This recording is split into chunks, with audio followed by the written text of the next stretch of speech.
Welcome back to Randy's Old Time Radio Shows. Today, we're featuring an episode of 4 for the Fifth, originally aired in 1944. This wartime mystery series kept listeners on edge with suspenseful plots and patriotic themes, often involving espionage and intrigue. Each episode tied into the efforts of the fifth column, making it both thrilling and timely for its World War II audience. So sit back and enjoy this rare gem from the golden age of radio. 4 for the Fifth.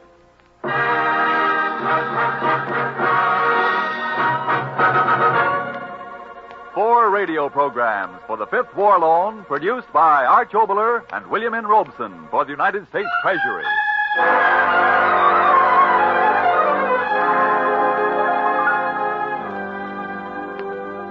And starring on this broadcast, Mr. Paul Lucas and Mr. Eric von Stroheim.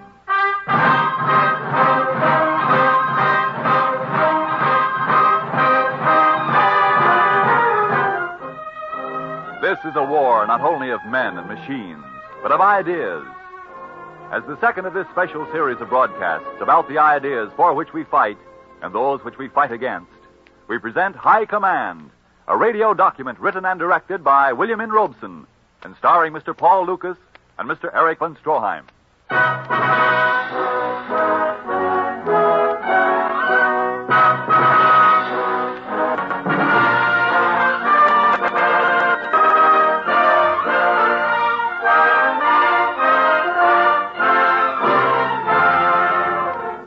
I tell you, the days are over when a lance corporal can assume the position of a Napoleon.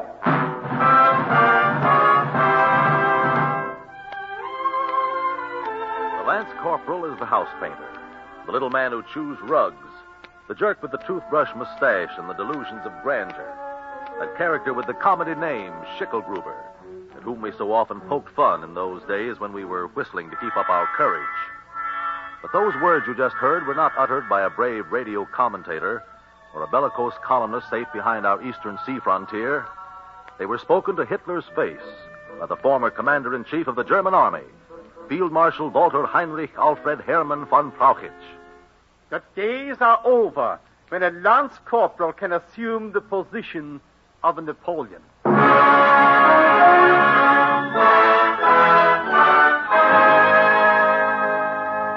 The hand of yesterday draws the picture of tomorrow. We'll examine that hand. We'll read that palm. But first, let's look at the picture. The scene is Berchtesgaden. You know Berchtesgaden, where der Führer consults his intuitions and issues his orders. The time is not far in the future. Next week, next month, certainly we hope by the end of this year. The characters: Field Marshal von Rundstedt, Field Marshal von Bock, and Herr von Brauchitsch, mein Führer. Von Brauchitsch? I dismissed him 2 years ago. Nevertheless, he is here with the others. Send them away. That will be impossible, Adolf. Why? They are not unaccompanied. What do you mean? A battalion of the Reichswehr with them. Well, my elite guards. They have been relieved for the time being. Treason! They dare to threaten me? They say it is a protective measure. You have used the word many times, Führer. Don't they remember how von Fritsch died in Poland? Doesn't von Brauchitsch remember what I did to him? Don't they know that with a single command I can have them all... Their men surround the villa. Show them in.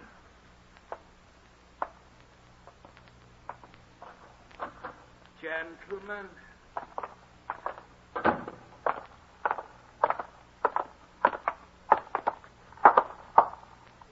What is the meaning of this?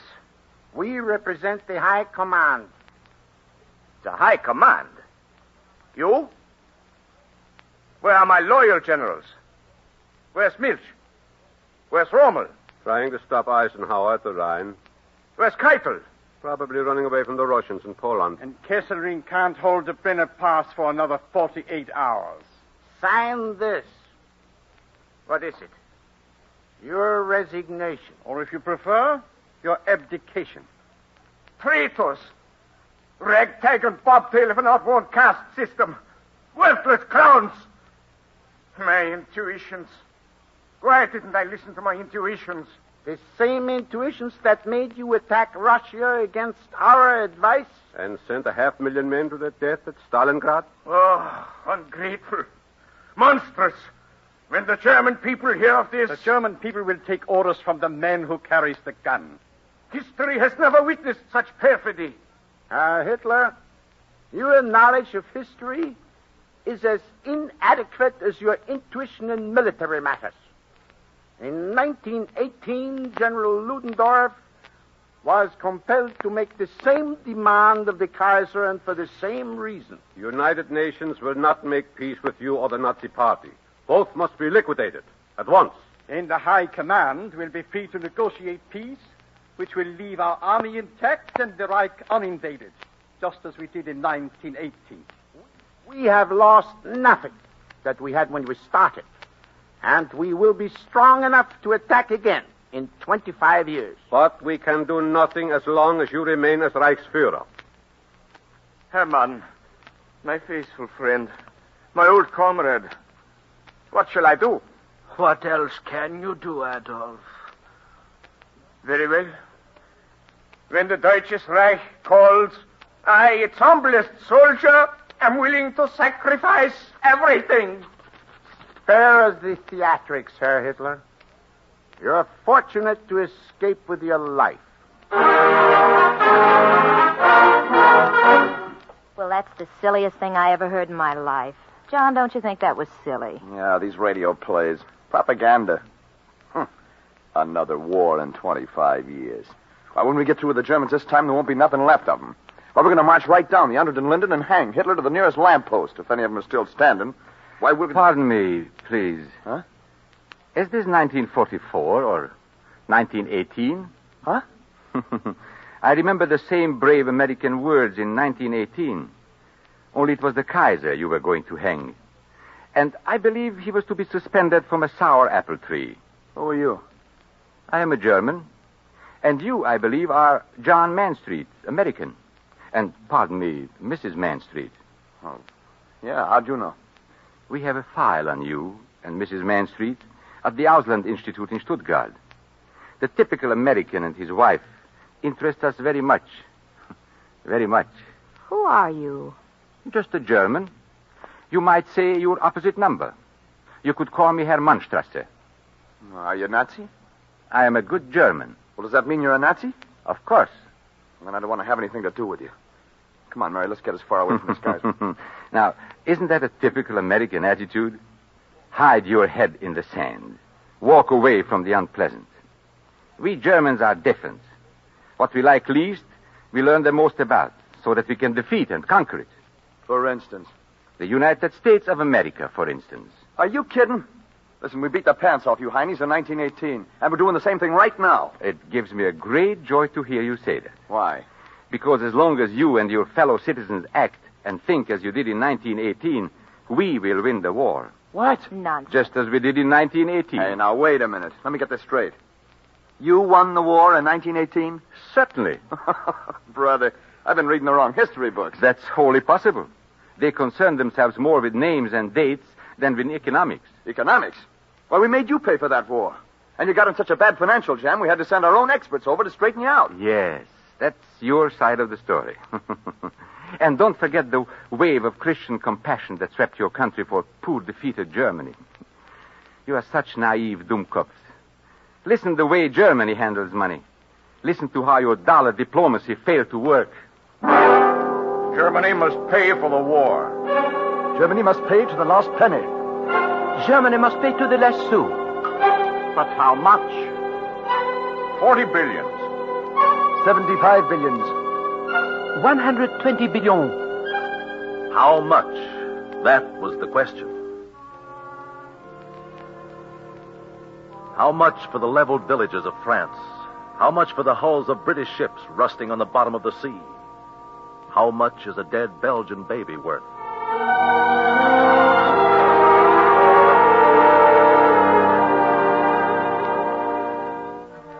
These men around the long green table are not sentimentalists.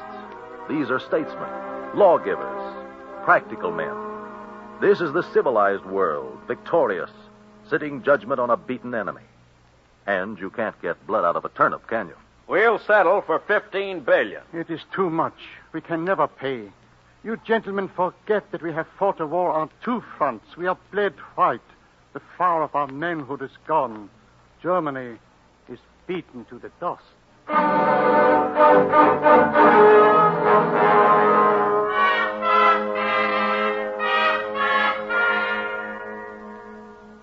In Flanders fields, the sightless eyes of a million corpses weep dry tears for poor Germany. And the poppies bow in a breeze that whispers, scrap of paper, scrap of paper.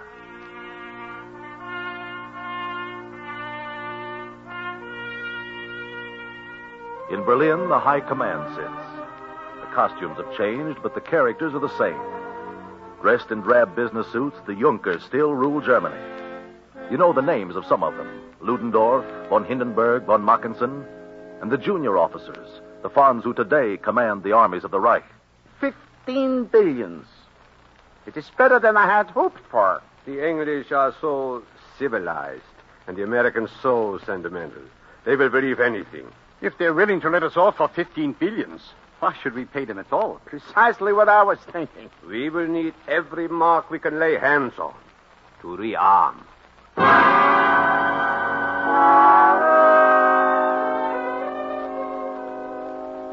It's an incredible story. Incredible that the Germans would attempt such a swindle. Incredible that we let them get away with it. Here are the shameful and shabby facts.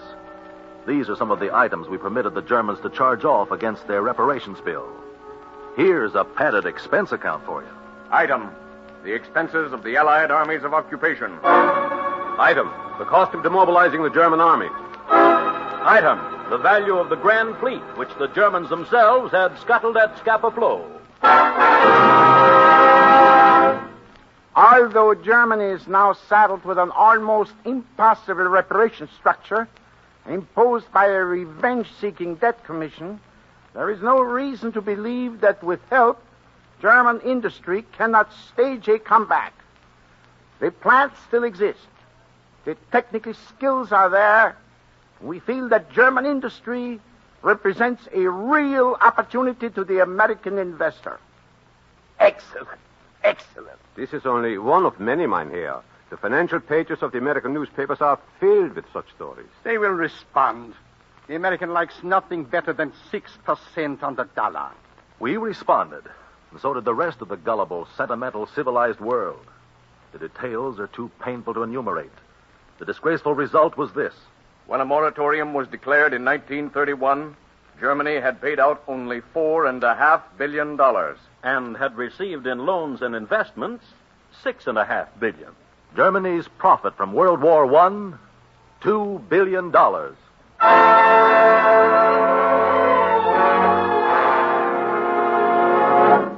So, you see, we really won the war. But it's unbelievable. It is true, though. That double-crossing Hitler? Ah, Mr. Mansfield, you do the Führer an injustice. We managed to solve the reparations problem before he came into power. You see, we managed to convince you that the only way your investments could be saved was by canceling reparations. And you persuaded England and France to declare the moratorium. We are grateful to you for that. And for your gift of several $1 billion. What do you mean? The American investments in Germany. Naturally, as soon as he came into power, the Führer canceled them. What? Oh, yes. We built quite a few submarines and planes and tanks with your money.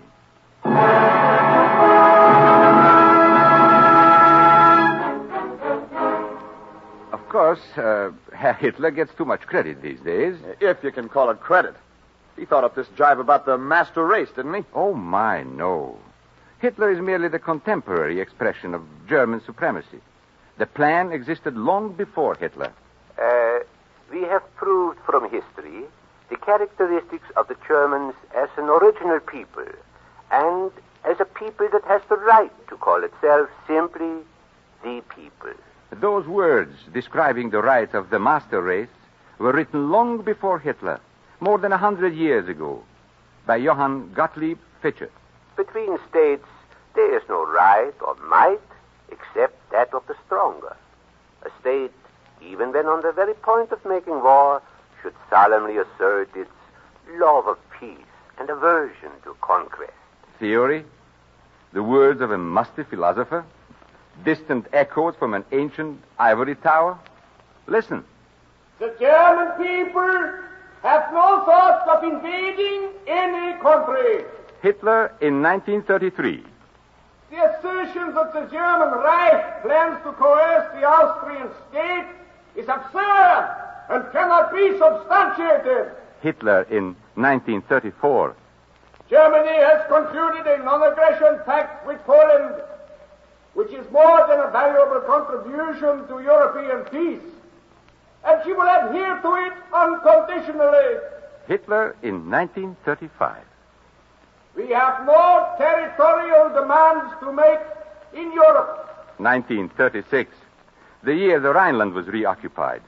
We have assured all of our immediate neighbors of the integrity of their territory as far as Germany is concerned.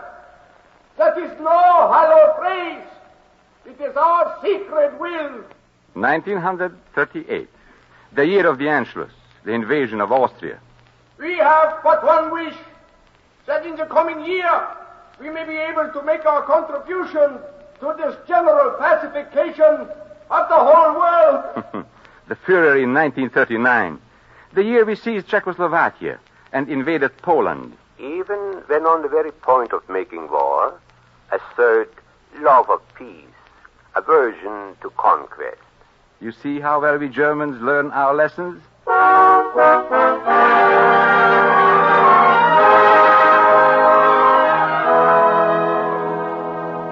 War is the only fit instrument for the achievement of a political policy. Who's shooting off his face now? General von Clausewitz. More than 100 years ago, he foresaw total war. Violence arms itself with the inventions of art and science. He foresaw blitzkrieg. An attack directed to the destruction of the enemy which has not the boldness to shoot like the point of an arrow direct at the heart of the enemy's power can never hit the mark. This we have proved in Poland, Norway, Holland, France, and Belgium. Yeah, how about Russia? A mistake of the Führer, not of the High Command. And England? An island of little importance. Clausewitz teaches us to strike at the heart of the enemy's power. We know now that means Detroit, Pittsburgh, Dallas, Baltimore. Huh? Oh, yes. You will become the slaves of the master race. If not in this war, then in the next. Oh, but we're fighting this war, so there won't be any more wars. Precisely the reason why you fought the last one. And while you piddle in such democratic and utopian dreams, while you mouth your puking for freedoms, we live by stern realities. Here is truth. Here are the words of Heinrich von Treitschke. War is just and moral, and the ideal of eternal peace is both unjust and immoral and impossible. God will see to it that war shall return again. Every sovereign state has the unquestionable right to declare war when it so desires, and therefore it is possible for every state to cancel its treaties. If that's your racket, I don't see why nations go on doing business with you. Why don't they get wise? Why? Well, my American friend, one of your countrymen explained it very simple. P.T. Barnum, I believe his name was, a regisseur of some note. Remember? There is a sucker born every minute. Oh, yeah? Well, another American said, you can fool all of the people some of the time, and you can fool some of the people all the time. But you can't fool all the people all the time. I wonder, Mr. Manstreet. I wonder. Our Führer has always insisted on telling big lies. He believes that the bigger the lie, the more people will believe at least some of it. It is a very efficient system. Look how well it works in your country. Well, what do you mean? The lies you believe about your Jews and Negroes and Mexicans and Catholics. All your minorities. We've helped to plan those lies. And after this war is over, we will see to it that your tensions, your hatreds and prejudice are kept alive. It will make you so much softer when we attack you again. Why are you telling us all this? Because you won't believe it. Listen, chum, there isn't going to be any next time. You've had 2 tries at this world domination racket, and when we get through with you this time, you'll be through. Ah, but you have a saying, the third time is the charm. There isn't going to be any third time, I tell you. Those are brave words now. But do you soft-hearted and sentimental Americans know what your invasion will cost? Will you be able to bear page after page of your newspapers filled with the list of your dead? Do you think your sentimentalists will be silent then? Even now, your country is divided. Your East Coast is at war with us, but your West Coast thinks only of the war with Japan. And in between, isn't it true that your people in the Middle West are sick and tired of the war? You've gone without gasoline and rubber tires, and you've scrimped on shoes and liquor, and all of you are pretty fed up, aren't you? You are grumbling, and we know. We helped to start the grumbles. And now you are trying to attack us on our own ground. You are trying to invade, and you are going to lose hundreds of thousands of your finest young men. For what? You are going to ask yourselves. Peace now, your brown-tongued orators will bellow. No foreign entanglements. Get the boys home by Christmas. What's left of them, your mothers will plead. We know you Americans. Germany is counting on you.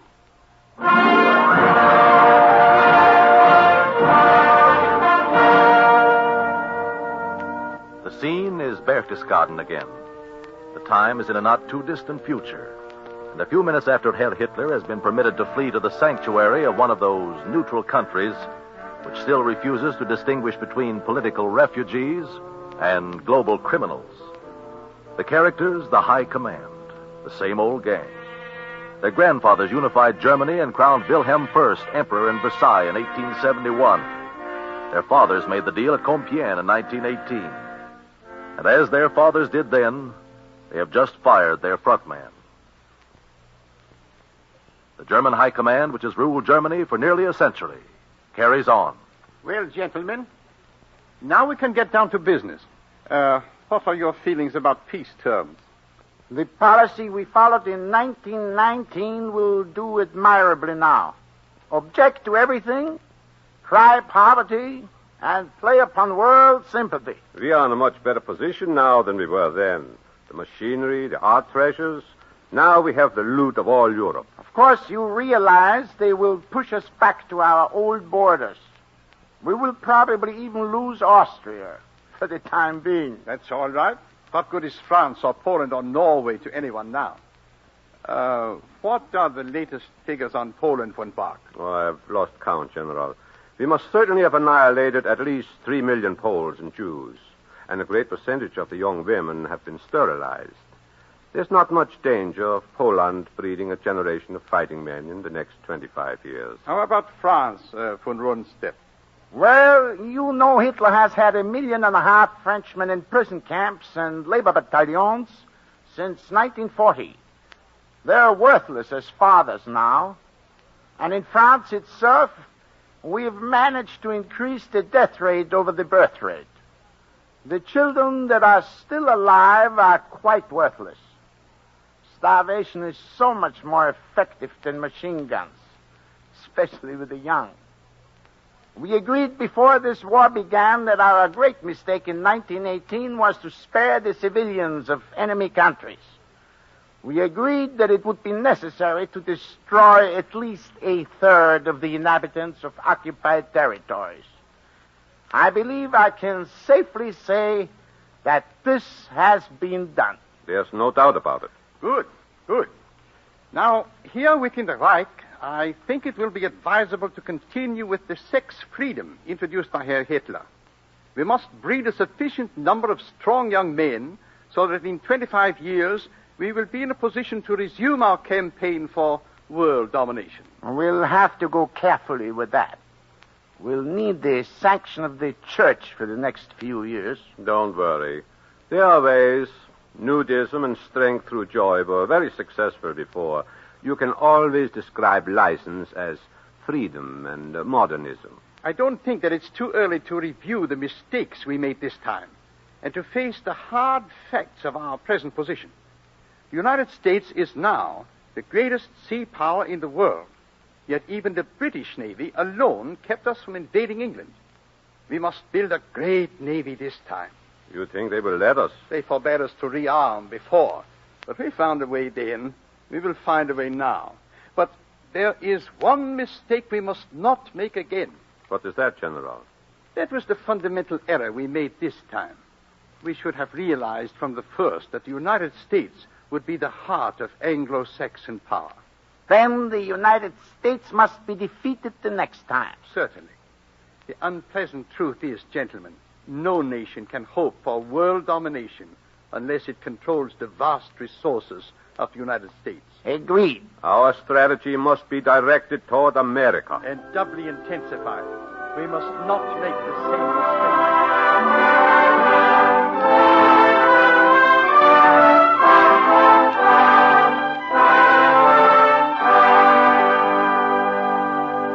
That's Buck Rogers stuff. You can't get away with that in this day and age. You don't have to take my word for it. Just read your own newspapers. Right-hand column, page 3, New York Times of May 26th. An Associated Press dispatch from London, dated May 31st. The 3-column story on page 5 in the New York Post of February 5th. Page 51 on Life magazine for May 8th. Our plans are not secret. That's a lot of propaganda. The Führer said the bigger the lie, the more likely it is to be believed. But you, Mr. and Mrs. Mansfield, prove another axiom. Huh? What? The bigger the unpleasant truth, the less likely it is to be believed in America.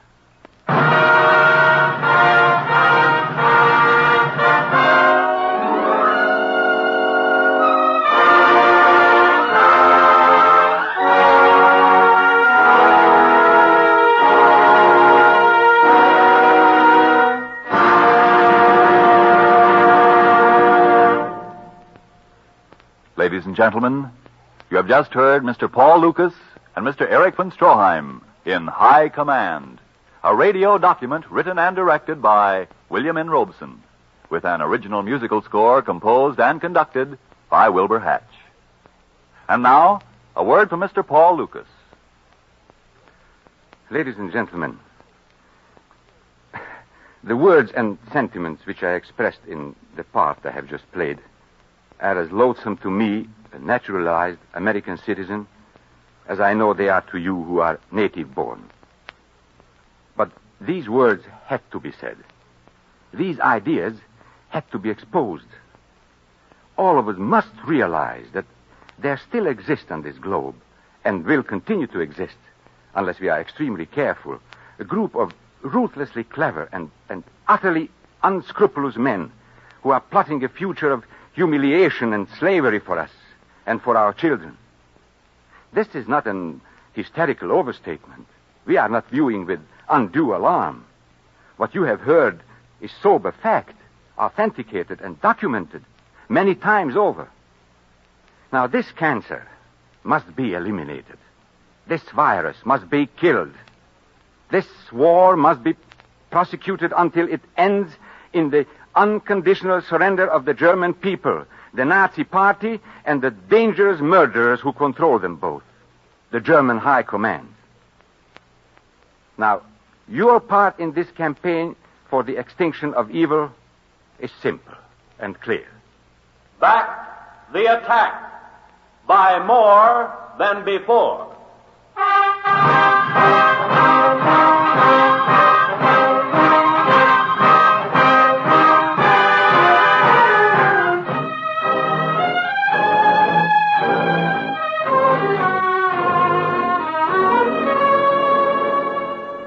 This has been the second of 4 radio programs for the 5th War Loan, produced by Arch Oboler and William N. Robeson for the United States Treasury. Consult your local newspaper for the broadcast time of the 3rd of this special series.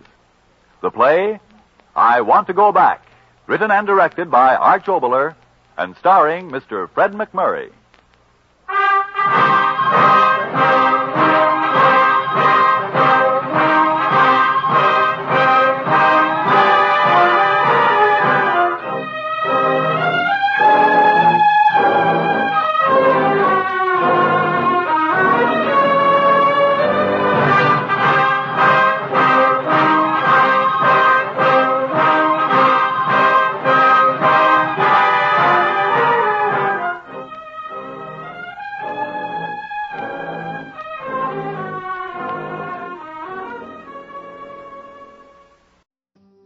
Well, folks, that's all for tonight's broadcast here on Randy's Old Time Radio Shows. Now, bringing these golden oldies back to life takes no small amount of time and effort from our good friend Randy, cleaning up the audio, converting the files, and making sure each show has the best audio possible. If you've enjoyed the program and you'd like to help keep these classics on the airwaves night after night, why not consider a small donation? Every penny goes straight to supporting Randy's work and helping this channel stay on the air. You'll find the links down in the description below. And for those of you kind souls who've already given, Randy tips his fedora to you. Your support truly keeps this old radio spirit alive. Thanks ever so much. And until next time, keep those dials tuned and keep the memories rolling.